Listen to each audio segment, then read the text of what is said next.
Akkam jirtu kabajamtoota daawwattootaa fi hordoftoota Oromiyaa Freedom Media dambalii guguma uummataa nageenyi keenya kabajaa bakkuma jirtan sinagoo jedha hawwata bajjii 11 oduu guyyaa irraatti qindeeffanii kan isin biraan keenyu ta'atii jalqaba irratti hanga footoo oduu. Wixineen baajataa bara 2019 birrii tiriliyoona 2 fi biliyoona 300 fi biliyoona 39 ol ta'uun dhiyaate. USA'n Iraan irratti halkan haleellaa guddaa raawwatte. Iraan hulaa Hormuz guutummaatti cufte. FIFA maqaa artistoota sirna baniinsa waancaa addunyaa irratti sirba dhiyeessan ifoomse. Faransaay hooggantoota biyyoota Arabaa yaa'ii G7 gaggeeffamu irratti keessummoota kabajaa goote affeerte.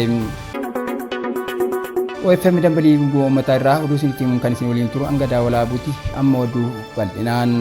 Wixineen baajataa bara 2019 birrii tiriliyoona 2 fi biliyoona 300 fi biliyoona 39 ol ta'uun dhiyaate. Wixineen baajataa mootummaa federaalaa bara 2019 birrii tiriliyoona 2 fi biliyoona 300 fi biliyoona 39 ol ta'uun mana maree bakka bu'oota uummataaf dhiyaateera.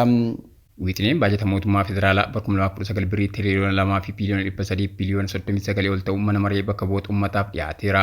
Wixinee qophaa'ee ilaalchisee ministeera maallaqaa Obbo Ahmad Shiideen miseensota mana maree bakka bu'oota uummataaf ibsa taasisaniiru. Baajata karoora misoomaaf dinagdee goroo tilmaama keessa galchuun kan qophaa'u ta'uu eeranii birrii tiriliyoona 1.239 baasii idilee biliyoona 500 biliyoona 68.2 baasii kaapitaalaaf kan oolu ta'uu eeraniiru. Akkasumas birrii biliyoona 500 fi biliyoona 20.6 deeggarsa naannoleef kan oolu yoo ta'u birrii biliyoona 14 galma misoomaa waaraa naannoof raawwachiisuuf oola jedhaniiru.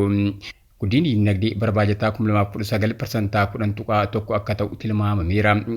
Galii waliigalaa mootummaa federaalaa birrii tiriliyoonaa fi biliyoona 800 fi biliyoona 17 akka ta'utti fudhatamuu fi kana keessaa birrii tiriliyoona 1.6 galiiwwan taaksii hin taane irraa walitti qabuuf karoorfamuu ibsanii.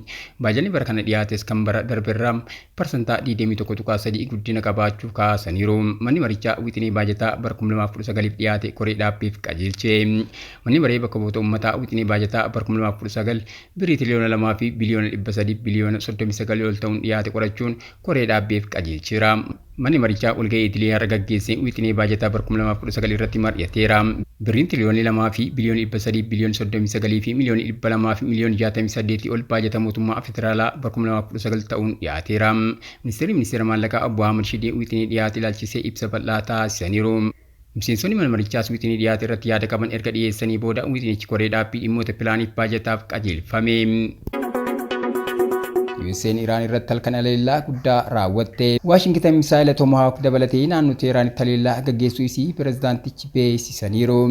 Waashingtan misaayila Tomahawk dabalatee naannoo Teeraanitti haleellaa gaggeessuu isii pirezidaantichi beeksisaniiru. Iraan qabeenya Ameerikaa baajiddu galeessaa irratti xiyyeeffachuun haaloo baateetti. Koreen eegdota warraaqsaa Iraan haleellaa Ameerikaa kanaaf deebii kennuudhaan dooniiwwan lama Strait of Hormuz keessatti kuffisee jira jedhe. Ajajni giddugaleessaa Ameerikaa Seentiikoom haleellaa ofirraa ittisuu eegaluu isaa kan beeksise yoo ta'u hanga Iraan nu rakkisuu itti fuftetti tarkaanfii akka irratti fudhatu ibseera. Dooniin kamiyyuu Strait of Hormuz keessa akka hin darbine kan himte Iraanis karaa miidiyaa isiitiin chaanaaliin kun guutummaatti cufamuu isaa odeeffannoo kennaa jira. Malee ajajni naannoo Ameerikaa ibsa baaseen ammas dooniiwwan daldalaa Hormuz keessa darbaa akka jiran ibseera. Pireezidaant Tiraamp Ameerikaa misaayila Tomahawk 49 fayyadamuu isii beeksisaniiru. Misaayilonni kunneen tokko Teeraan irraa kiiloomeetira 40 keessatti akka dhufanis himaniiru. Jeettonni Ameerikaa naannoo qilleensaa Iraan keessatti socho'aa turan sirna raadaraa sirna ittisa qilleensaaf qunnamtii waraanaa irratti xiyyeeffanne jedhaniiru. Gama biraatiin ammoo Tiraamp haleellaa kana akka dhaabbatu namoonni siyaasaa Iraan bilbilaniiru jedhanii. Tiraamp kana dubbatanis Iraan akkas gochuu isii haalteetti. Iraan bakka humnoota Ameerikaa keessa jiraatan 13 irratti haleellaa raawwachuu isiis beekameera. Gama baatiin USA'tti waggaa 3 keessatti gatiin akkaan dabalus Tiraamp qaala'insicha jaalladheera jedhanii. Baatii darbe gatii Ameerikaatti waggaa 3 keessatti saffisaan dabalus pireezidaantiin Ameerikaa Doonaald Tiraamp garuu qaala'insicha jaalladheera jedhaniiru. Waajjirri istaatiksii humna namaa biyyattii akka jedhutti baatii caamsaa keessa qaala'insi gatii parsantaa 4.2 dabale kunis isa eebla parsantaa 3.8 ture irraa lola Ameerikaa Israa'eliif Iraaniin gatiin boba'aa dabaluun booda Tiraamp Waayit Haawusitti jaalladheera lakkoofsi gaariidha maal akkan jaalladhu beeytam qaala'insicha jaalladheera jedhanii. Ta'us gatiin ol ka'aa jiru kun yeroo waraan Iraan dhaabbatu akka dhaqaatti gadi konkolaataa jedhanii kana jedhan sa'aatii booda waraan Ameerikaa Iraan haleelee. Roobii kaleessaa yaada kennaniin opereeshiniin galgala raawwateen humnoonni USA boba'aa barmeela miliyoonaan Iraan irraa fudhataniiru. Kanaan gatiin boba'aa xiqqoo gad bu'a jedhanii. Yeroo waraanni kun dhaabbatu ni argita gatiin boba'aa iddoo duraanitti ni deebi'a jedhanii. Haa ta'u malee boba'aan jigitaa waraanaan dura isa turerraa gatii akkaan olaanaa ta'e gurguramaa jira. Tiraamp boodara waan isaan jedhan akka malee jalaa hiikamu himuun isa tilmaame gaditti jechuusaa akka ta'us himaniiru. Iraan hulaa Hormuz guutummaatti cuftee haleellaa Ameerikaa raawwatte hordofee Iraan hulaa Hormuz irra deebiin guutummaatti cufuu beeksiftee. Haleellaa Ameerikaa raawwatte hordofee Iraan hulaa Hormuz irra deebiin guutummaatti cufuu beeksiftee. Haaluma kana waraanni Iraan naannoo qarqara galaanaa hulaa Hormuz guutummaatti akka cufamu kan murteesse yoo ta'u, sosochiin dooniiwwan boba'aa fe'anii fi daldalaas akka ugguraman ajaja dabarseera. Ameerikaan haleellaa qilleensaa Iraan irratti raawwachuu hordofee waraanni Iraanis humnoota Ameerikaa naannawichatti argamu irratti haleellaa deebii raawwachuu miidiyaaleen Iraan gabaasaniiru. Loltoonni Ameerikaa Iraan haleeluuf qophii ta'uu isaanii pireezidaantii Doonaald Tiraamp kan eeran yoo ta'u, amma gatii kaffaluu qabdu jechuun akeekkachiisaniiru. Gama biroon waraanni Israa'el Libaanos irratti haleellaa raawwachuu kan itti fufe yoo ta'u, kutaalee kibbaa fi naannawa bakka baaliitti haleellaa raawwatame miidhaa cimaan dhaqqabeera. Gama kaaniin Iraan marii nagaa USA waliin taasifte akka gamaggamtu beeksifte. Iraan guyyoota darban keessaa haleellaa waraanaa fi walitti bu'iinsa lubbuu namaa galaafatu naannichatti wal duraa duubaan raawwatameen booda marii nagaa USA waliin taasiftu guutummaatti akka gamaggamtu beeksifteetti. Sababni murtee kanaa inni guddaan amantaan humnoota gurguddoo lamaan jidduu jiru manca'uu fi karaaleen dippiloomaasii balaa waraanaa naannichaa keessatti dho'uuf sodaachisaa jiru salphisuu dhabuu isaaniiti. Qondaaltonni Teheraan adeemsa marii kana gamaggamuuf dirqamuun isaanii abdii tumsa kanaan dura ture balaadhaaf saaxiluu isaa dabalaa dhufeera. Caccabni dippiloomaasii kun kan dhufe yeroo baay'ee miira nama kakaasu yoo ta'u, Iraaniif Ameerikaan yeroo tokkotti tarkaanfii waraanaa hamaa gama tarsiimoo adda addaa irratti wal hammeessee fudhatanii waldhabdee isa sadarkaa kanaan dura hin argamnetti wal guddisanii. Gamoonni lamaan naannicha marsaa waraanaa irra deebi'ee hin dandeenyetti dhiibaa jiru uggura humna galaanaa, haleellaa misaayilaa fi dooniiwwan qawwee heelikoopteraatiin. Hawaasni addunyaa wayita ammaa kana mariin nagaa guutummaatti diigame kallattii waldhabdee waraanaa fiduu akka danda'u xiyyeeffannaa guddaa kennaa jiru. FIFA maqaa artistoota sirna baniinsa waancaa addunyaa irratti sirba dhiyeessan ifoomsee. Waancaa addunyaa bara 2026 jalqabu guyyaa tokko qofti hafe FIFAn artistoota sirna baniinsaa irratti sirba dhiyeessan ifoomseera. Waancaa addunyaa bara 2026 jalqabuuf guyyaa tokko qofti kan hafe FIFAn artistoota sirna baniinsaa irratti sirba dhiyeessan ifoomseera. Seenaa waancaa addunyaa keessatti yeroo jalqabaatiif waancaa addunyaa bara kana magaalota 3 keessatti gaggeeffama.